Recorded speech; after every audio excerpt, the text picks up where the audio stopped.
He rolled into the empty ranger station just before dusk and sat for a long moment with his hands on the wheel, listening to the truck's ticking engine and the quiet beyond.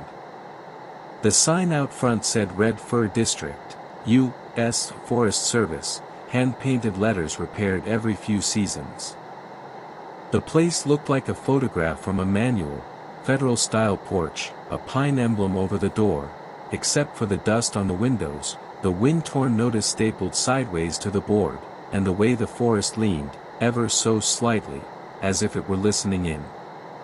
His name was Reed Harper, a 36-year-old ranger reassigned after a rough winter further south. He'd asked for the Pacific Northwest because the mountains here were old and soft-spoken, because the job promised long patrols and short conversations. He was no stranger to solitude, the kind you choose, not the kind that chooses you. He killed the engine, stepped out, and felt the air pull heat away from his skin like a tide going out. Inside smelled like cedar cleaner and wet wool. A single fluorescent hummed. Reed set his duffel on the map table and unfolded the district overview map that came taped under glass, the Red Fir Basin, the fire road network braided like old scars, the ridge line to the north, the headwaters that poured away east into private timber parcels and west toward a canyon no one except climbers and search teams ever visited. Somebody had penciled excess near trailheads with a note, wind-blown snag/enter at own risk.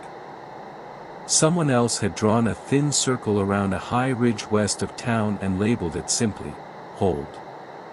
The radio cracked in the back room, dispatch doing evening checks, so Reed went to answer, logbook already open.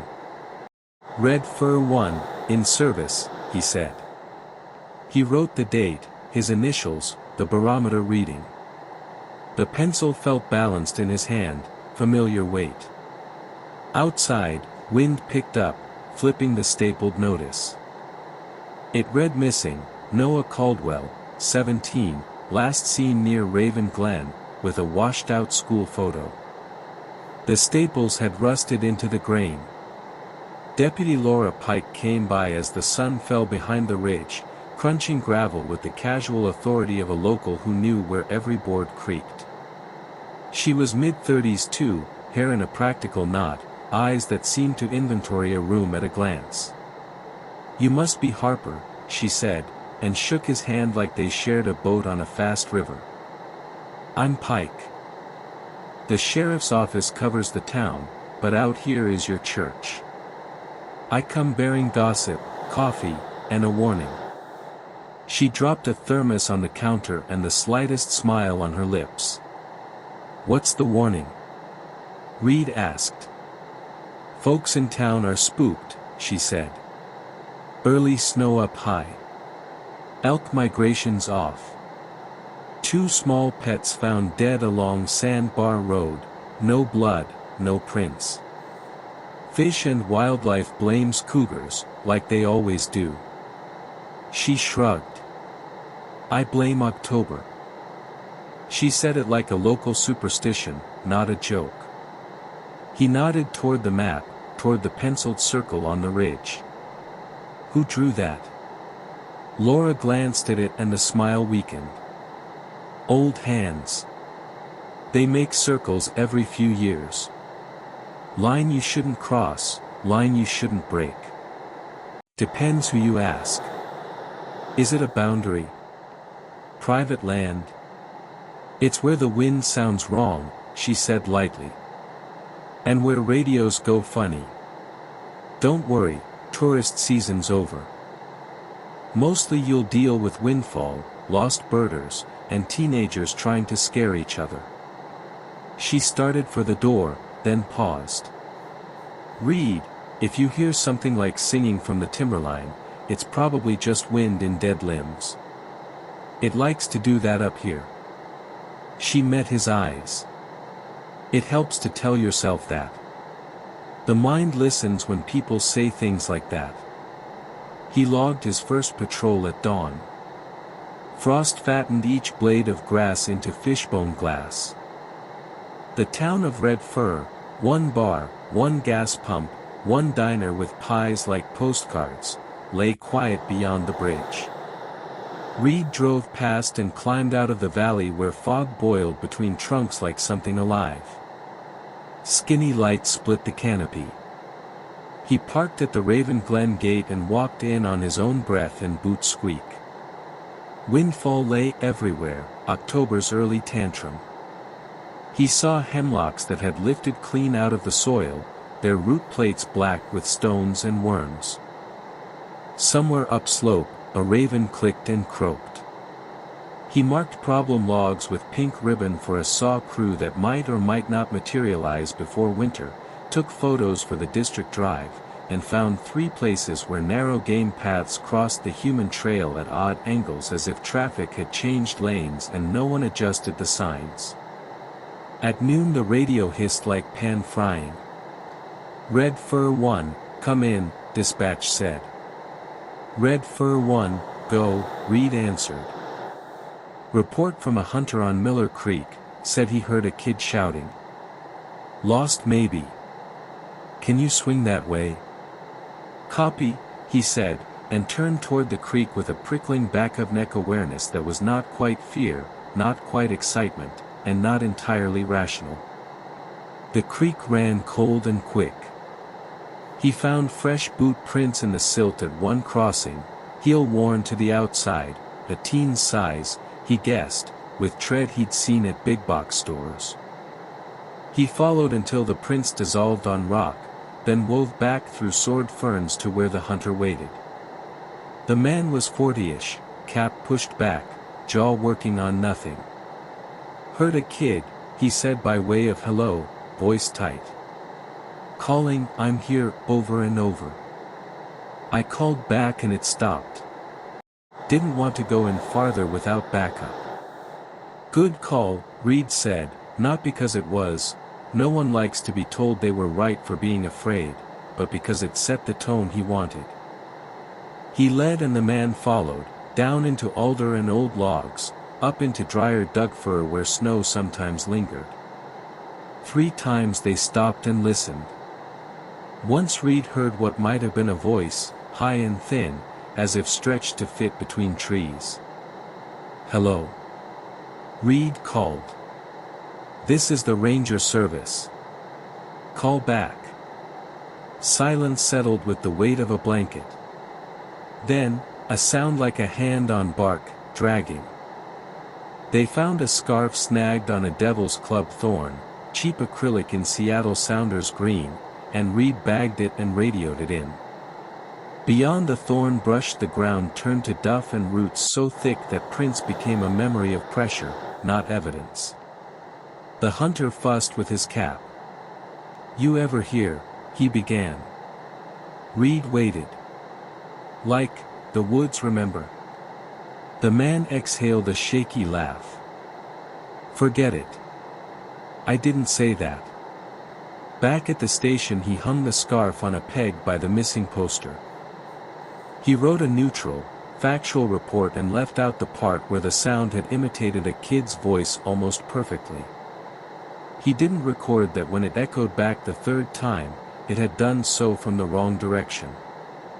Search and rescue came 2 days later, volunteers with orange hats and calm hands, the sheriff's command trailer pulled by a truck that had seen better winters, and a helicopter from the state patrol that shaved the fog and woke every bird in the basin. Reed briefed them without the superstition. He showed maps and hazard photos and stood shoulder to shoulder with Deputy Pike while the SAR coordinator, a woman named Maya Bishop with a neat braid and a steady way, assigned teams. "Don't go over the ridge," Laura said to the room like it was a rule of radio discipline. "Signals die on the other side. Snow's sheeting off pitches. Call at 15 after and 45. They nodded, team leads already penciling their own circles on mental maps. Reed went with Team 3 up the west spur. The woods there felt older, the ground uncooperative, the light thin like water through old glass. They called Noah Caldwell's name and called it again, and in the late afternoon they reached the shoulder of the ridge where the trees had shallow root and the soil under Needlefall had grown gravelly and hard. That's where Reed found the first circle. At first he took it for elk bed, a coin of flattened ground, a whirl of grass lying clockwise, a low hedge of broken twigs around the edge. Then he crouched and realized something had pressed the earth out from the center, not down onto it, and his stomach tightened as if his own weight had moved wrong under him. He put a finger to the dirt, cold, normal, and yet charged like air before lightning. "Harper," Maya said. "You look like you stepped on a snake." He stood and rubbed his fingers together. "Just tired." He marked the GPS and said nothing else because it felt like calling attention would make the circle wider somehow. In the radio check at 15 after, Team 5 missed their call. At 20 after they answered, cheerful and oblivious, swore they'd been calling and asked if anyone else had heard a tune, like a kid's song, blown thin across the slope. Reed clicked the transmit button and let go without talking. Laura filled the silence with base station steadiness. By sunset, the helicopter had to go refuel, and Maya set a hard turnaround. "We'll push in again at first light," she said. "Noah's cold if he's out here. He needs us rested." Her tone made the team believe that resting was part of the saving. Reed stayed behind, unwilling but rooted. He told himself he'd do one more sweep alone along the ridge where the circle lay, because leaving a thought unfinished is like leaving a door open. He walked until the last light bled out of the snow-patched ground and the ridge fell into negative space. He clicked his headlamp and in that white tunnel of beam he saw another circle 40 feet from the first, this one scalloped like something had set a bull down and lifted it while the ground still remembered the shape. He bent and touched the edge. Cold. Then a note rode the wind, no rhythm, no melody, yet it crawled into the part of his brain that handled lullabies and walks at dusk and said, "I know you." Reed killed the headlamp, let the dark press in, and waited for his eyes to feather out the gray. The ridge breathed. He did not move, and it breathed again. He pulled back and descended by feel, counting steps, keeping his own breathing small and careful as if to avoid fogging a glass.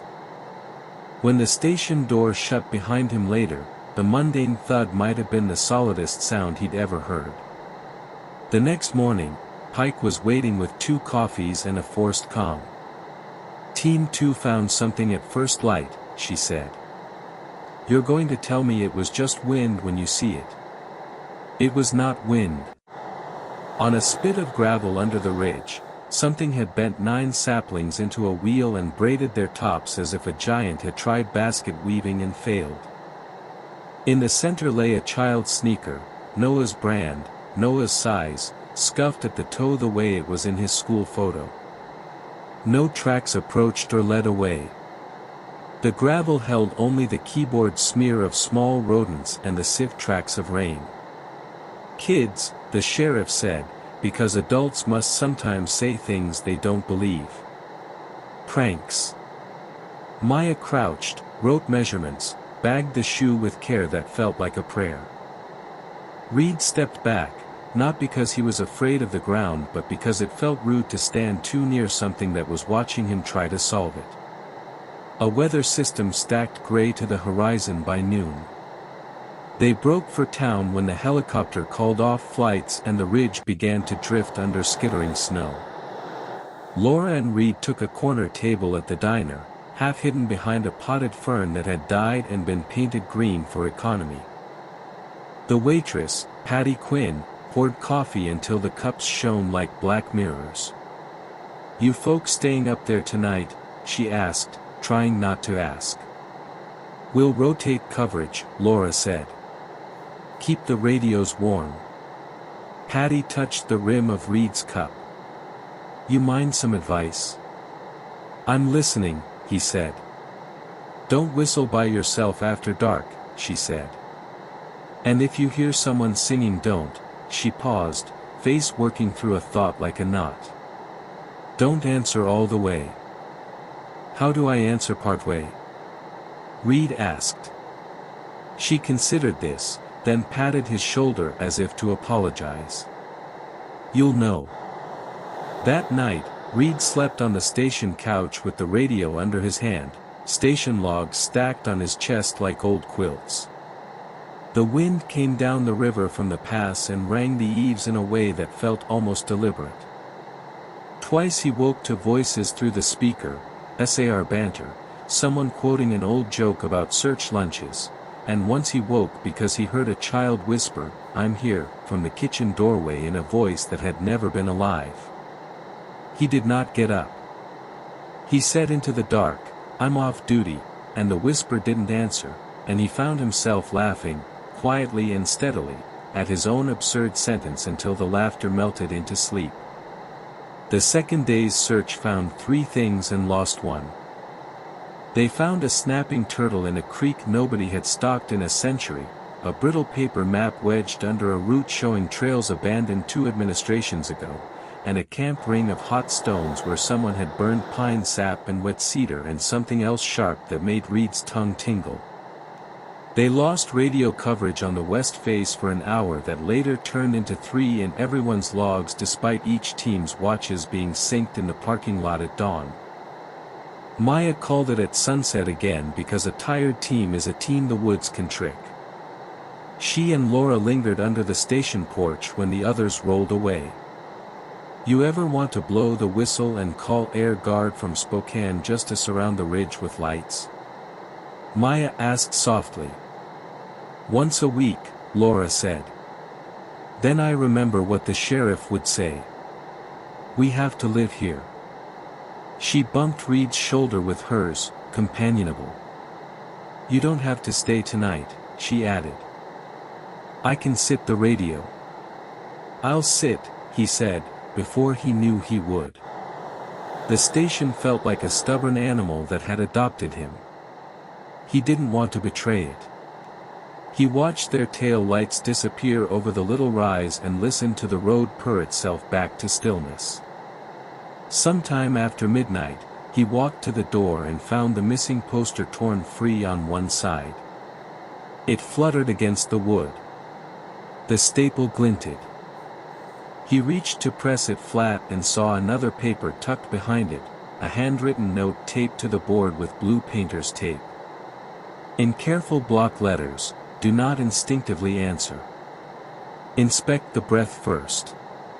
Below that, a sketched diagram of a human head in profile, arrows pointing to nose and mouth, notes about condensation in cold air, about the strange way sound shapes air.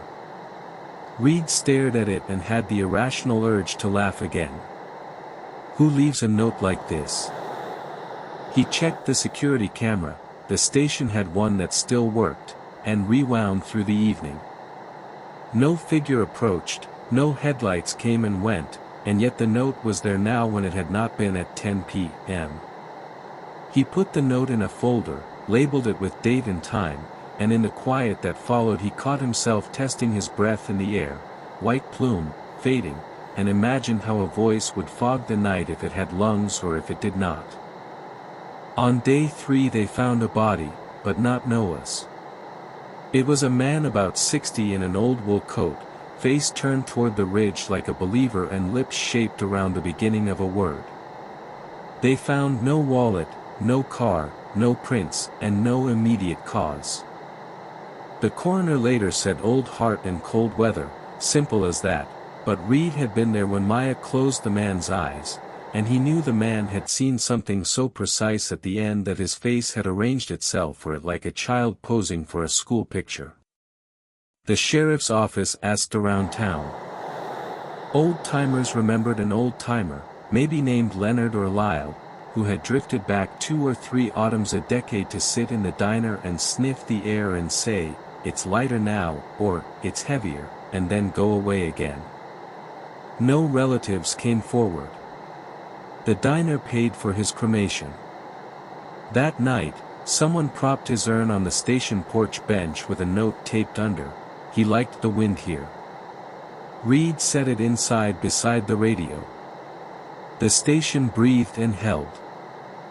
On the fourth morning, Reed drove out alone to check the west tanks while SAR regrouped. Frost limned the backs of boulders, and a cougar track stepped through frost like a careful signature. He killed the engine and listened to the kind of quiet that makes a man double-check everything, just to have a sound to make. He walked to the tank in the thin light. His boots broke skin on shallow puddles and revealed black water. In the far notch of the ridge a thread of mist wound like a thrown rope. Reed tightened a valve with gloved fingers and looked up toward where the circles lay. The ridge exhaled, a slow old breath. He saw it then, not a shape, exactly, but a subtraction. A place where the trees behind were less visible, the air in front thicker, a presence rooted in stillness. It stood, or didn't, between two old firs that had grown away from something once and never decided to grow back. The hair along Reed's arms rose under his jacket. He stood absolutely quiet, because nothing in him knew how to meet anything like this without first being sure of his own voice in his own chest.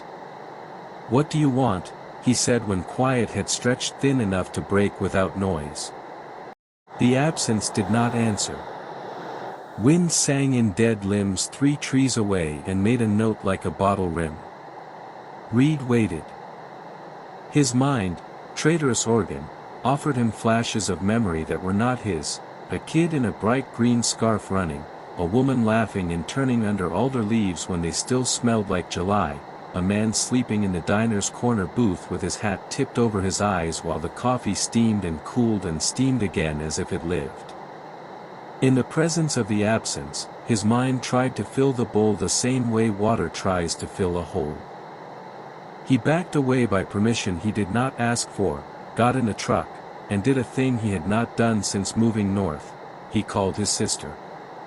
It rang twice, went to voicemail, and in the beep Reed heard the station's fluorescent humming and the ridge breathing and his own heart too fast. "Hey, Em," he said. "It's me. Job's fine. Fall is, fall. I'll come down after the seasonal closes. It's good to have trees decide what matters." He hung up and laughed again, small and steady, because sometimes that was the only sound that kept other sounds out. That evening, Laura came with 2 more warnings and a smile that barely held. First warning, the mill owner, Warren Kincaid, had organized his own search party with ATVs and an old bulldozer. "He is exactly as helpful as he sounds," Laura said. Second warning, a church group from Helena had checked in at the motel and announced they were going to pray the ridge clean. "They mean well," she said. "But they've brought a loudspeaker." She rubbed tired eyes, then looked at Reed. "You slept?" "Sure," he said, and drank coffee like it could prove him right. The storm broke that night into a blue cold that made metal squeal under its own molecules. The stars looked like someone had hammered nails through the sky. Kincaid's boys ran their ATVs up a spur where no machine belonged and got one high-centered on a root ball, which they solved by cutting a wedge out of a living cedar with a chainsaw at midnight. The church folk set their loudspeaker near the trailhead and sang old hymns in sweet thin voices until wind took the sound and laid it somewhere it didn't come back from. Reed heard both from the station and kept the radio clear and answered each call like it was an ordinary night. Near 3 a.m. The radio spat static and a voice like a bad antenna. "Harper." Patty Quinn whispered. "You at the station?" "I am," he said, sitting up. "You okay?" "I thought I smelled coffee," she said. "And saw the light from the diner window on the underside of the cloud. But our lights are off and I'm home." She took a breath that sounded like she was measuring it. "Is the wind coming from the ridge?" He wanted to say a careful thing. Instead he said a true one. Sometimes it comes from there, he said. But it doesn't start there. That's worse, she said, and somehow they both laughed. Call if you need pies for the volunteers at dawn, she added, human like a hand on a shoulder. I'll open early for this. At 4:17 a.m. Team 4's radio keyed open in someone's pocket and Reed heard a voice he didn't know say, clearly and without fever, it asked me to count. Then the radio clicked off. In the morning, Team 4 swore they'd spent the hour asleep in trucks outside the command trailer. Reed did not argue. Maya looked at him and he looked back and they both knew 4:17 dawns the way 4:17s always do, from dark to less dark, with a small seam of something you can only see if you're up for it. The fifth day showed stomach blue sky and frost thick enough to write in with a stick. Reed and Laura headed for the ridge because when the mind starts drawing circles the body sometimes has to trace them to see their only lines. They walked in with breath pluming and steam lifting like fog from the stream. The ridge hung like a beehive under snow. The circles Reed had marked were half filled with rime, their edges crisp, their centers oddly dry. They didn't speak, or they did, he couldn't remember later which it was, and when he saw the third circle, larger by a foot in diameter than the others, he knew without measuring. The circles were expanding. The hold on the map was a wish people made with pencils. Wishes sometimes hold until they don't. Laura sucked her breath and made it silent again by brute will. Do we call state? She asked. Meaning, do we escalate this to a world where people say liability and jurisdiction and federal response? Reed looked at the circles and thought of the loudspeaker hymns and Kincaid's chainsaws, of Patty's pies and Maya's braid and the notes pinned in blue tape by someone who didn't want to be seen. We hold, he said. Not because he knew how, but because the ridge had written that word on the map and sometimes the map knows the hill better than the person on it. He went home to the station at dusk, hungry and sure. He ate canned chili at the desk with the radio hissing, and then he did a strange thing. He took the black and white district map out from under the glass and turned it over. On the back, in faint pencil from some season long before he got here, someone had sketched a line connecting 3 springs and a ridge spur and the old fire tower footers. Next to the line, breath line. Next to that, if it comes, open here. The arrows pointed not to the circles but to a drainage below them where the old fire road had washed out in '73 and never been rebuilt. He did not believe in maps that talk, but he believed in hands that draw when thinking goes where words don't. He traced the line with his finger until his skin warmed the paper. Then he got up and went to the tool shed with a headlamp and a crowbar and a shovel, because sometimes the only better thing than a bad idea is doing it before daylight can argue. The washout looked like a scar left by a surgeon who changed plans halfway through. Mud had hardened into broken waves. Alder saplings, thin as fishing poles, had reclaimed the cutbank. Reed planted his boots, jammed the shovel in, and dug where the sketch placed the line. He dug until sweat chilled his shirt under the jacket and his breath smoked so hard it made its own fog. At 2 feet he found rocks.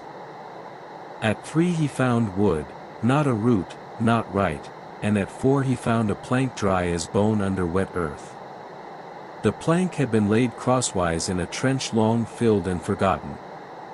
He cleaned around it with gloved hands, felt edges cut square, and cleared enough to slip the crowbar under. He pried, and the plank lifted with a dead cough of air and a smell like cold iron.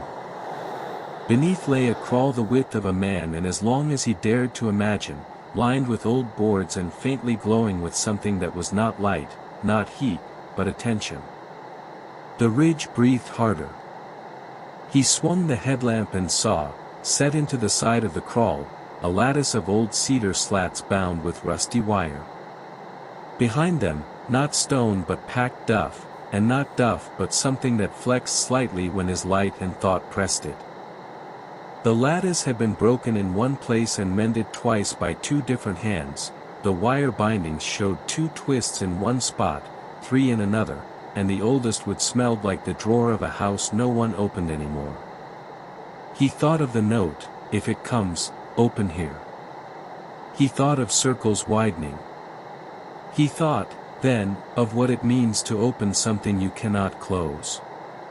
He did not open it yet.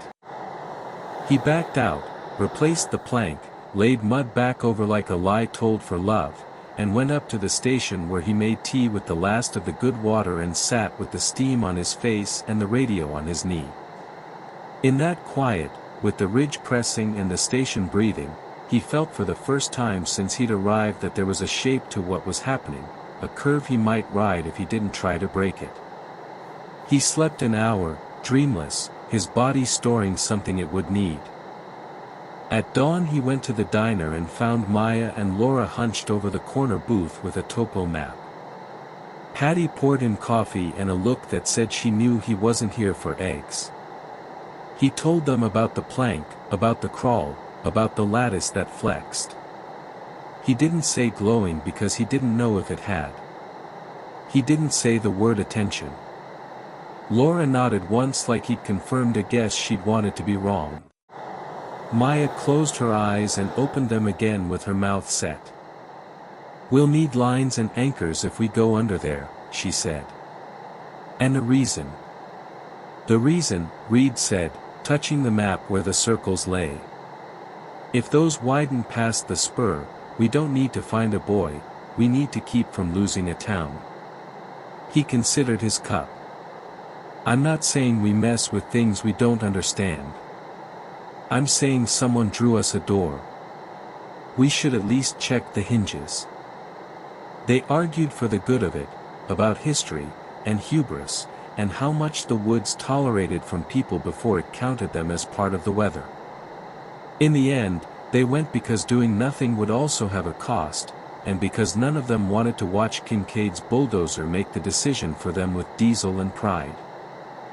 They took 2 volunteers, Dan Rudd, a pilot with shoulders like bridge timbers, and Ruth Alder, 68, whose family straddled lines on local maps back to when maps had blank spots. Ruth wore a wool cap the color of licorice and carried a coil of blue rope that had clearly been her rope way before it was theirs. She walked to the washout without asking where it was, as if the ground under her feet told her square by square. When Reed lifted the plank, Ruth made a small sound and then made no more. They rigged a line and Reed slid in first because the invitation had been to him whether he liked it or not. The crawl took his shoulders, took his breath, gave it back slow. It was the cold of old cellars and older rivers. He moved with careful knees and found the lattice again. He brushed mud away with the backs of his fingers so he wouldn't jam grit under his nails and leave a piece of himself there, and then he pressed the cedar with his palm. It flexed, and behind it something flexed back like muscle under skin. "Talk to me," Laura said from the edge, her voice steady and too big for the space, yet still the right size. "It's membrane," Reed said, then grimaced at his own word. "Not plant, not animal. Something made to be in between." He put his ear to the slats and heard nothing, which is rarely the same as quiet. The map said, "Open here if it comes," he added. "It's come." "Maybe opening is how you stop it," Maya said from topside. "Maybe opening is how you let it through," Dan said, because somebody had to say the other thing. Ruth said nothing. The ridge breathed like a sleeping animal finding a position that hurt less. Reed stared at the cedar slats, at their 2 times mended twine, at wire older than his job and younger than the town. He imagined the hands that had tied them, old hands with twine, young hands with wire, someone who feared fire, someone who feared breaking what had been broken once. "We don't cut," he said, to test his own resolve. We pull the binding and see if the slats will fall. He eased the newest twist of wire with pliers and felt it give the way an argument gives when someone lets go first. He slid the wire free and pocketed it like a talisman he didn't want to have. He untied the older twine by rubbing the knot with the grease from his lips. It loosened like a memory. The slats fell into his hands. Cold air pushed out, sharper, metal and mint and snow. Something downslope answered, a sound like a bucket lowered into a well and hitting water without splash. The membrane bulged toward him and then relaxed. He had the sense of a lung testing a room's pressure. "If you're something," Reed said conversationally to a thing that wasn't, "we're going to do this carefully." He slid a hand along the edge and found where the membrane tucked behind stone. He pulled gently and it came away the way old tape comes off paint, taking a layer but not tearing. He peeled a strip a foot wide and 2 feet long and rolled it gently, setting it on the dirt by his chest, an offering to the notion that you can cut something in a way that is not a cut. Cold air washed him. He tasted rain from another month. He felt the ridge take a long measured inhale and understand the length of its own ribs again. "Pressure change," Ruth said softly, "topside. Like a storm broke." Reed backed out carefully, did not replace the slats, did not close the plank. They sat on the washout lip under bright sky eating Patty's hand pies with meat inside and apples under the meat because Patty did things her way. None of them spoke for a while, because some work makes words unnecessary and then impossible. At 3 p.m., the hymn team packed their loudspeaker, quiet as church mice after the sermon they didn't give. At 4, Kincaid's bulldozer quit with a cough and a belt of black smoke, and he went red as old bark and yelled without sound. At 5, the circles on the ridge had stopped widening, and at 6, the wind shifted to bring the ordinary smell of river and duff down to town like laundry drying on a good day. Reed slept that night. He dreamed of rain pooling on domed leaves, and of breath fogging in blue November, and of someone counting in a language that had no numbers but did have seasons. He woke with the ridge quiet and the station content, which is almost the same thing. They did not find Noah Caldwell on day 6 or 7. On day 8, they found his scarf again in a different place, no burrs this time, draped on a branch as if to mark a path no one should follow. His mother, Sarah, stood beside the cruiser at the trailhead with hands that kept deciding to hold each other and then deciding not to. Reed walked over with the scarf in a bag and looked at her without talking until she decided she would be the one to speak. "Do people come back from there?" she asked, not pointing. "Sometimes," he said, because any other answer would either lie or wound. "Sometimes they phone a week later from a bus station 2 towns away. Sometimes it takes longer. Sometimes it's letters, not calls." "What should I do?" she asked. He wanted to say, "Sing," but not all the way. He wanted to say, "Keep a porch light on, even at noon, so the idea of light has a place to stay." He said instead, "We keep looking. And you keep being where he will expect you to be." She nodded and breathed like she was learning again. The town eased back to its ordinary miseries in a way that felt like a kindness. The mill ran, teeth howling. The church group left a donation and a note, "We felt heard." The sheriff stopped Kincaid's party at the bridge one evening when they tried to haul their busted ATV back up with a bigger chain. The diner added a special called Hold the Ridge, which was hot dish with a lid of mashed potatoes that kept the steam in where it belonged. Reed and Laura made a quiet habit of walking the breath line. Sometimes Ruth came, sometimes Maya, sometimes Dan with a coil of new rope he said was old, and sometimes Reed walked alone because the ridge had known him now and he felt responsible for that relationship. He checked the slats. He never replaced them. He peeled another strip once when the circles woke and pressed again, and both times the ridge relaxed the way a sleeping dog's paw will unclench when you stroke it just right. In early November, the ridge gave something back. A man in a faded army jacket walked out of the timber at dawn while Patty opened the diner and asked if he could buy coffee with Canadian coins. He didn't know his own name for an hour, and then he knew it was Nolan, and he had left his truck in July on the far side of the mountains with a map he'd drawn on his palm and pen that never washed off. He had 3 days of beard and 7 days of stories, and none of them were about the time between. The sheriff's office called his sister, and she drove 6 hours with a basket of muffins she'd baked and frozen and thawed and baked again for years, waiting.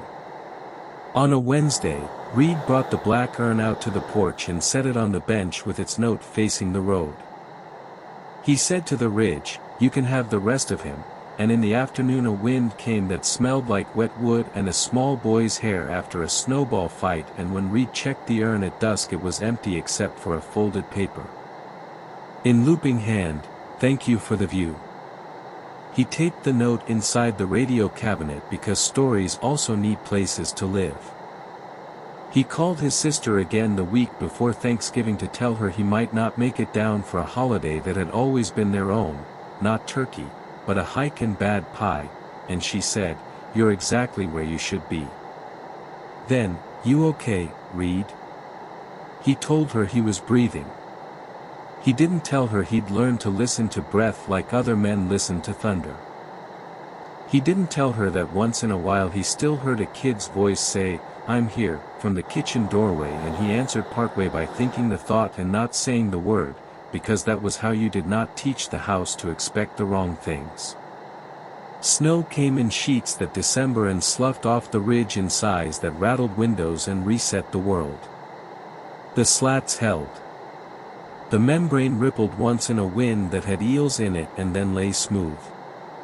On New Year's Day, Reed woke to a knock on the station door and found a note taped with blue tape that said, "Check under the old foundation." He took a crowbar and Laura drove, because if you're going to pry up a thing you want a deputy in the truck with you when you put it back down. Under the old stone where the first station had stood, they found a tin box with 9 photographs, the ridge in 9 winters going back 100 years, the circles visible in 5 and invisible in 4. Each photograph had a note on the back in pencil, and each note said some version of the same thing, "We held." A folded page under the photos had a list of names, and at the bottom someone had left space. Reed wrote Harper in pencil and didn't write the date because some things you don't want to give a finish line. In March, the spring melt roared and the river ran brown with jubilant mud and lost branches. Reed stood on the bridge with a thermos and a patience that had grown inside him like a ring in a tree. A kid on a bike rolled up, Noah's friend, maybe, Reed didn't ask, and said, "Is it true about someone having to count?" Reed sipped and handed the thermos over. "It's true that sometimes numbers help," he said. "You can count steps, breaths, stars you can actually see. You can count minutes you sit with someone who's scared. You can count how many times you tell the forest what you intend to do before you do it." The kid thought this was both dumb and profound and rode away in that limbo between.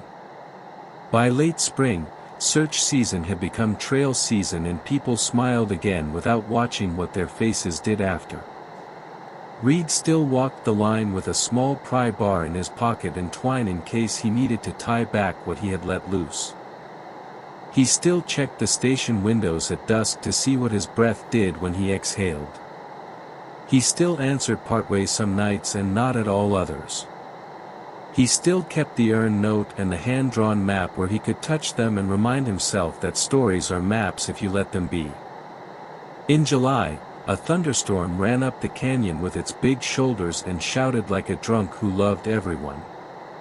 Lightning hit the old tower footers and split a stump down into the dark and lit bugs like a parade.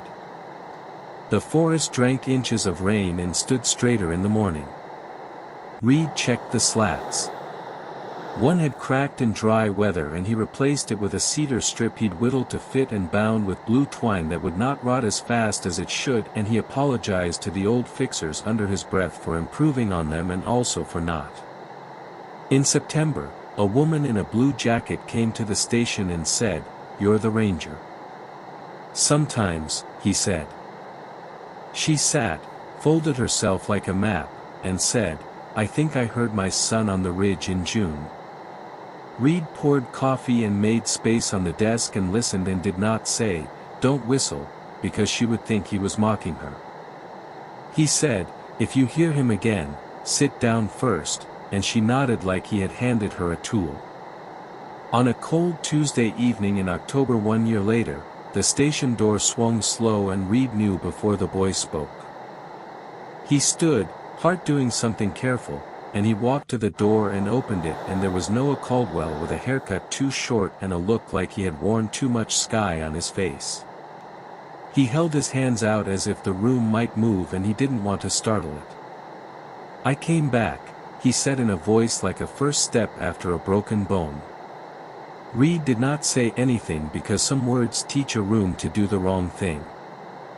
He set a cup on the counter and took Noah's coat and dialed the number on the poster from last October that was still on the board with fresh staples rusting into old holes. Later, when the town had closed around the Caldwells like a hand easing around a bird that will not stay if you grip too tight, and when the sheriff had said press later, and when Patty had brought a pie and left it on the porch without looking in, Reed drove alone to the washout. He lifted the plank. He slid in and held the cedar slats like a man holds a steering wheel at the edge of a skid, and he said, not aloud but so square that the crawlspace could not mistake him, "Thank you." The membrane flexed once, a nod. He did not peel it. He did not mend it. He let it be exactly as it was, a boundary no one could measure and everyone lived inside anyway. That winter, the mill closed early 3 Fridays in a row because the men were tired in their bones. The diner added a soup that tasted like someone remembered how your grandmother smelled in December. Ruth Alder fell on ice and cracked a rib and still came to coil rope on the porch because hands remember what they're for better than minds do. Laura Pike sat on the bench beside the urn's old spot and said, "I took this job because I like solving things. This one doesn't solve." Reed shrugged so small you had to look close to see it. "It holds," he said. In the years that followed, how many depends on who counts and what they decide is a year. Tourists came and went, painters put the ridge into clouds on canvas, and trail runners posted times that made no sense because the second half of the route always felt shorter than the first, and people told stories under the bridge where kids kissed because the echo there is good and generous. Once a winter, Reed dug the plank out and went under and put a hand on the slats and felt for ripples. Twice, he peeled a strip to let a pressure change equalize what it could. Once, he mended with old twine and older words given to him by Ruth when she thought he was asleep on her couch after too much stew. Each time he did, the ridge breathed and the station breathed, and he did, too. He grew older in the way of men who stop looking for a different kind of life because the one they have fits like an old jacket. He taught a kid with a bike how to check frost for real breath. He taught Maya's new volunteers how to write the time they actually arrived in the margin instead of the time they meant to, because margins are where truth lives. He taught Kincaid to leave saplings alone on a slope that wants to hold itself together, which Kincaid did not learn until he saw what water will do to a road when it decides the road is a river. He taught himself that holding is not the same as keeping, and that the two can be friends if neither tries to be the other. On a fall night much like the one he'd arrived, Reed sat on the station steps with the radio silent and the breath in the air visible as brushstrokes. The map inside still had hold written on the ridge, and under the glass, under that layer, he'd slipped the old pencil sketch so both could speak if they needed to. A truck rolled by slow, tires whispering, and a hand reached out the window and gave him a small wave without stopping. He lifted a hand back. He thought of M down south with a life that had widened right where she'd chosen it. He thought of Noah who now fixed bikes behind the hardware store and never, ever whistled. He thought of Ruth's rope coiled neat on a nail, and of Laura's laugh when she let herself, and of Patty's pies cooling in a row that looked like promises. The ridge breathed like an animal in sleep. The station did, too. He felt his own breath fog and fade and fog again, and he inspected it in the cold and answered it part way, exactly the right amount, not with words but with the kind of attention that teaches a place it can be exactly as it is without anyone trying to make it smaller or bigger than the size it wants to hold. Selected field notes from the Red Fur District logbook, reproduced without headings. Wind direction at 0430, variable from west-northwest, tone on the ridge, closer, as if the trees pressed shoulder to shoulder. Breath test at station steps, visible at 18 degrees Fahrenheit, plume length 14 to 16 inches, no echo on exhale. Decision, hold. Found a hand-drawn diagram on the back of an old burn plan, labeled in pencil, breath line. Whoever drew it used the ridge like a hinge and the springs as counterweights. The handwriting is old-fashioned, the kind that leans forward as if it's late for something gentle. Teaching notes for volunteers: if a voice calls from two directions, the one upwind is truer. If both are downwind, wait. If neither is wind, sit. People rarely get hurt sitting. Observation at 0217, the station's east window frosted from the inside in a fern pattern that matched the creek bank 30 minutes later. Photograph filed. Pattern broke when the room warmed and did not return.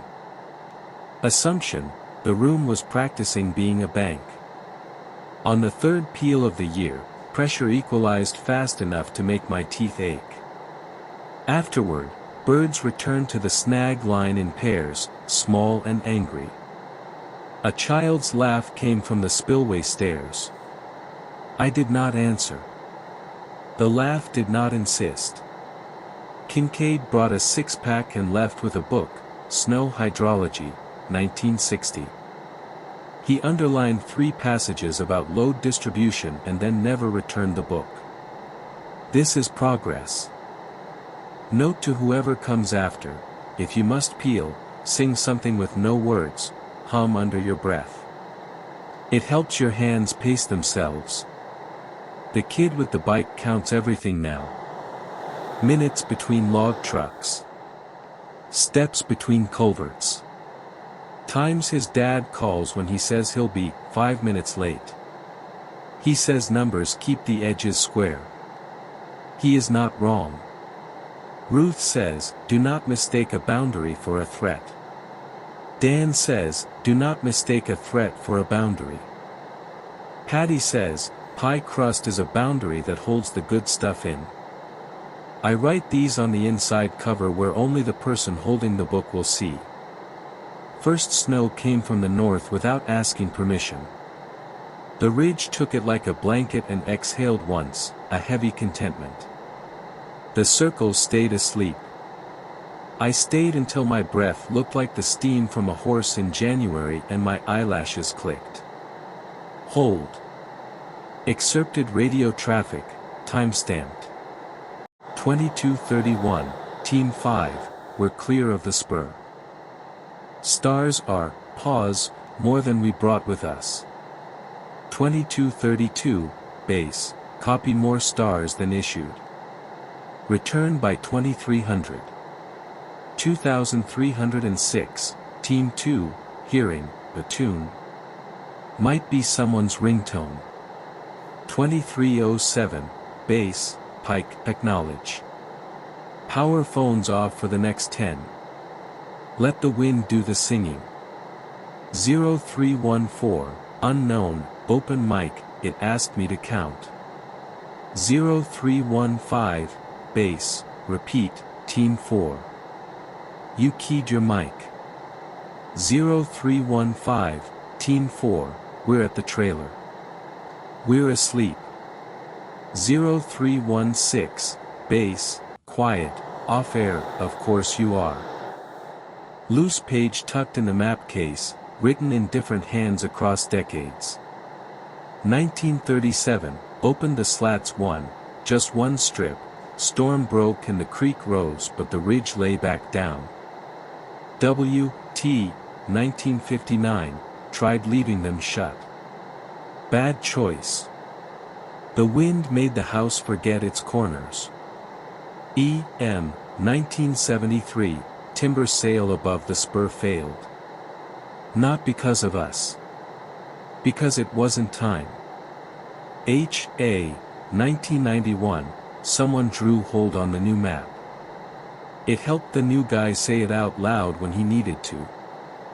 2008, figured out the breath test, don't answer a call until you see the fog. If you can't see fog, you can't hear right either. 2023, the kid came back. This line is here so you don't think the end is always the end. R.H. email autodraft left unsent on the station computer. 2M. Subject, not sending. I keep thinking about the way places forgive us if we learn the signals. It isn't the same as being welcome. It's closer to being tolerated by a patient animal. That's enough. There's pie here that tastes like how Mom used to smile when she was busy. There's a ridge here that breathes slow and steady if you let it. If you need me, I'm on this frequency. You won't hear it if you listen with your phone. Stand on the porch. Count to 30. Watch your breath. Then listen. R. Handwritten on the inside of the logbook's back cover, faintly in pencil. When the wind sings, answer only partway. When the map says hold, hold. When the door under the old road asks for a piece, give it no more than it needs. When someone knocks, set a cup first, then ask their name. When the ridge breathes, breathe back. In late August of the following year, smoke rolled in from fires 2 valleys away. It pooled in the basin like a sick tide and turned the sun to a dull coin you could almost look at. Reed set out road cones and a sign that said respiratory alert and spent an afternoon handing paper masks to tourists who wanted to take pictures of danger without having to feel it. The ridge wore the smoke without comment, and the circles stayed quiet, but the town grew brittle in the way people do when they can't take a full breath. A call came at 17:09, a single-engine plane had gone missing on a backcountry hop, last ping near Devil's Bench. Dan Rudd was already lacing boots when Reed stepped onto the porch. "You'll hate it if you don't go," Dan said, half daring him. "I'd hate it if I did," Reed said, and got in the truck. They found the crash site by smell before they saw it: sweet fuel, hot rubber, the copper tang of bent metal. The plane had clipped fir tops and corkscrewed into a shallow ravine where the creek had braided itself into 3 thin arguments. The fuselage held. The wings did not. Reed scrambled down the bank with Laura on the radio and Dan on a line, and he found 2 people inside, a pilot with a broken arm and a grad student with a 1,000-yard stare and a cut above her eyebrow that would scar into a story she'd tell 10 different ways. "We thought we were flying straight," she said later, wrapped in a blanket by the road while sirens approached, and then the river ran sideways. She stared at the ridge as if waiting for it to shrug. "I had the strangest sense we weren't supposed to be in that part of the sky." Reed did not mention membranes or slats. He handed her a bottle of water and said, "You won't be again." They got the pair out with minimal drama, pain, gratitude, paperwork. That night, Reed stood at the washout and touched the slats in the dark because sometimes you shake the hand of something that did you a favor even if it won't shake back.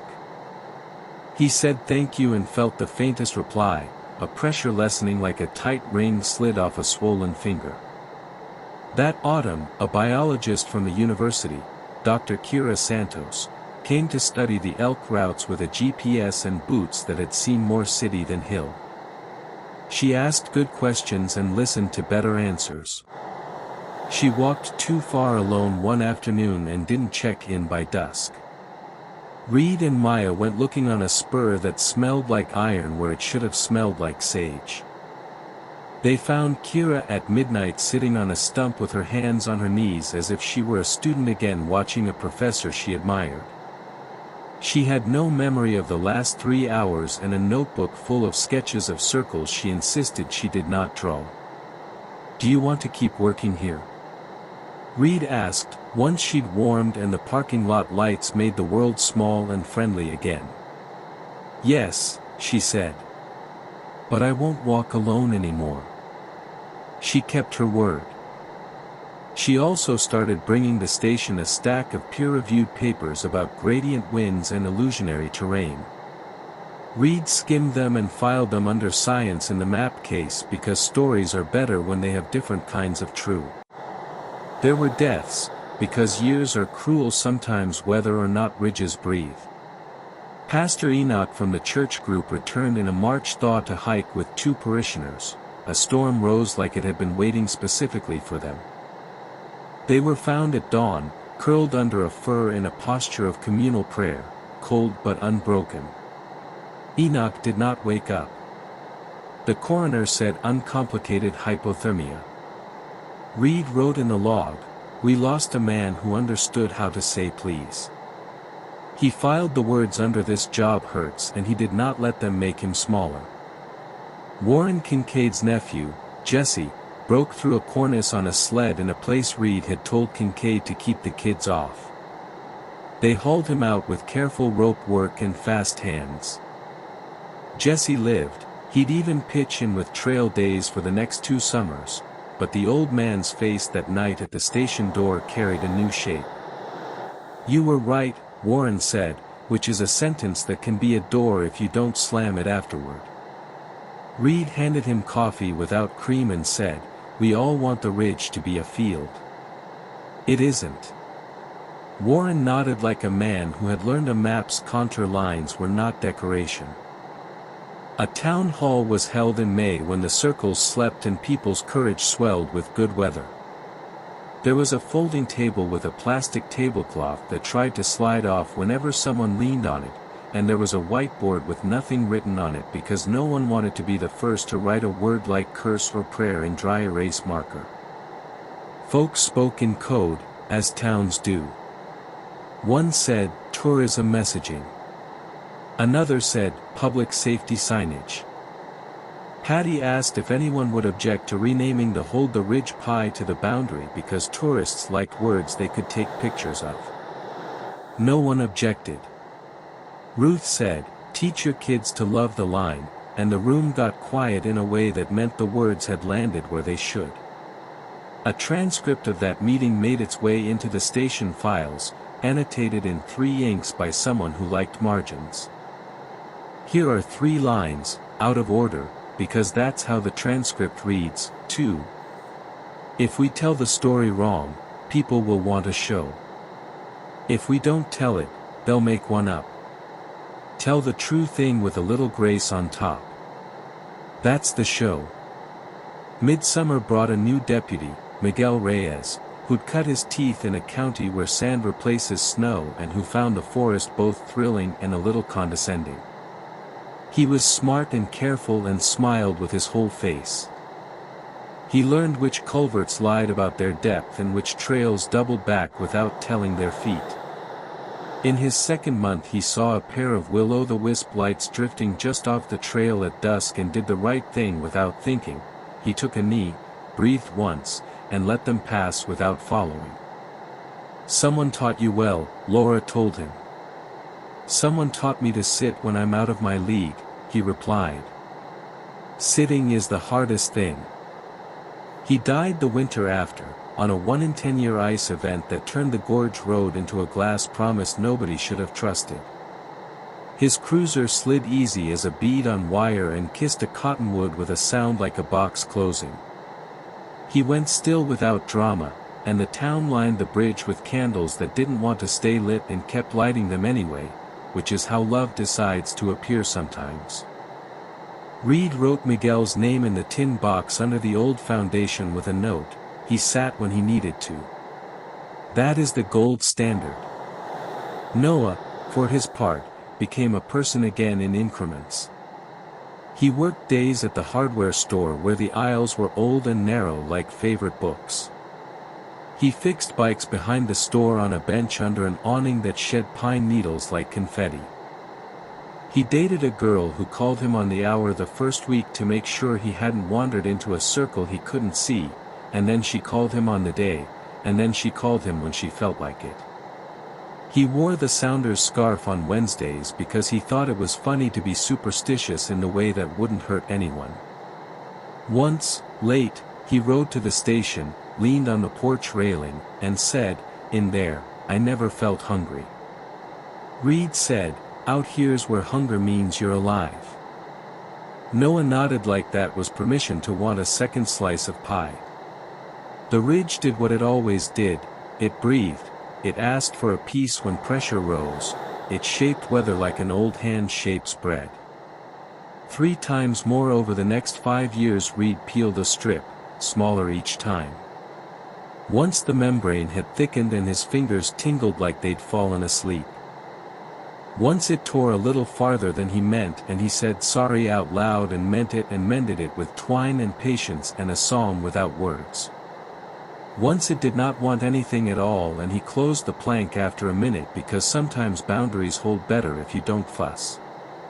On a dawn in October when the light was the color of tin and the map's hold looked more like a request than a command, Reed found another note taped to the board in blue.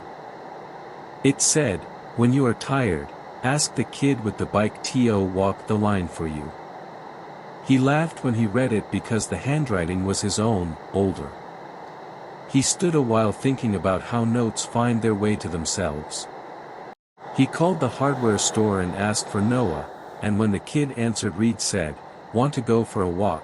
and Noah said, "I already am," and they met where the breath looked thick and correct. No one person saves a town, so it is not right to call that a hero story. What you can call it is practice. They practiced holding. They practiced saying no to the wrong things and yes to the hard ones. They practiced pie and careful rope and picking up trash at the trailheads before it grows into a story that ends with a scold. They practiced not answering fully. They practiced listening to breath like it was a radio they could learn the dial for. When Reed finally put his name in the tin box with a date because he'd decided to retire while he could still walk all the lines once in a day, the ridge exhaled a long, low note that could have been wind and could have been a thank you. He didn't decide. He didn't need to. He trained the next ranger, a woman named Fallon Burke who showed up with boots that had lived outdoors and a mind that could hold 2 ideas without pitting them against each other. He showed her the plank. He showed her the slats. He showed her where not to step because the root is hollow and the ground remembers. He did not show her how to answer partway. She found her own way of doing that. She put a pebble under her tongue when someone called from where a person wasn't, and she waited until the pebble warmed, and then she spit it into her palm and if there was fog on it she would say hello.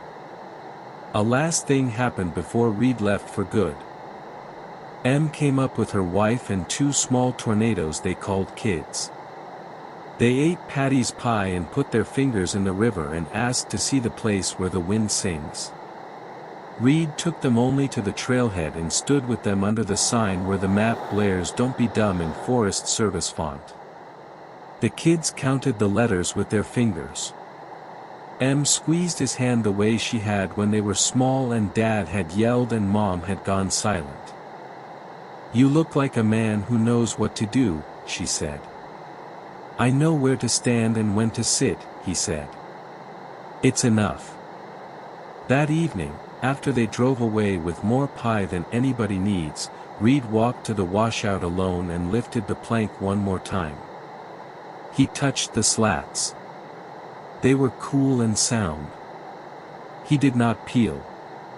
He did not mend. He lay on his belly with his face in the dark and said, "I will not be here to hold." It is not a request.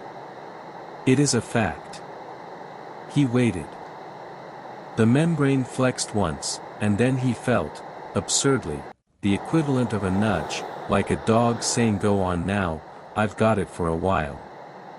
He stood, put the plank back, kicked dirt over it, and did not mark the spot, because it is not good to teach maps everything you know. On his last morning, he drew breath in air that would frost a beard if he'd had one and leaned on the station rail. Fallon came up the steps with 2 coffees, and Laura honked once from the road, and Ruth did not appear because she had died in late spring with rope by her bed and a smile that made the coroner cry. Her rope hangs on the nail. Her words hang in the back of the book, "Do not mistake a boundary for a threat." Reed put the keys on the hook by the board and the note with blue tape where the missing poster had been years back now, so it was just a nail and a spot. He walked to his truck and put his hand on the hood for a second like a benediction. Then he looked at the ridge, and the ridge looked at him in the only way it knows how, and the station breathed, and he breathed, and the town breathed, and he drove away not to escape it but to leave it exactly as it was, held. If you have read this far, you likely already know, don't whistle alone after dark, answer only part way, count if counting helps. Also, leave a slice on the porch sometimes for a stranger. They might be you.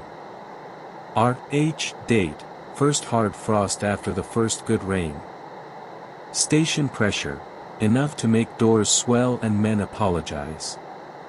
Wind, northerly, polite, with a habit of pausing at the porch. Sky, hammered tin with bright nails. Action, held. Note to future hands, when in doubt, make coffee. Coffee is a way of counting time you can drink. Pour one for yourself and one for the thing you're not talking to. Set the second cup on the step.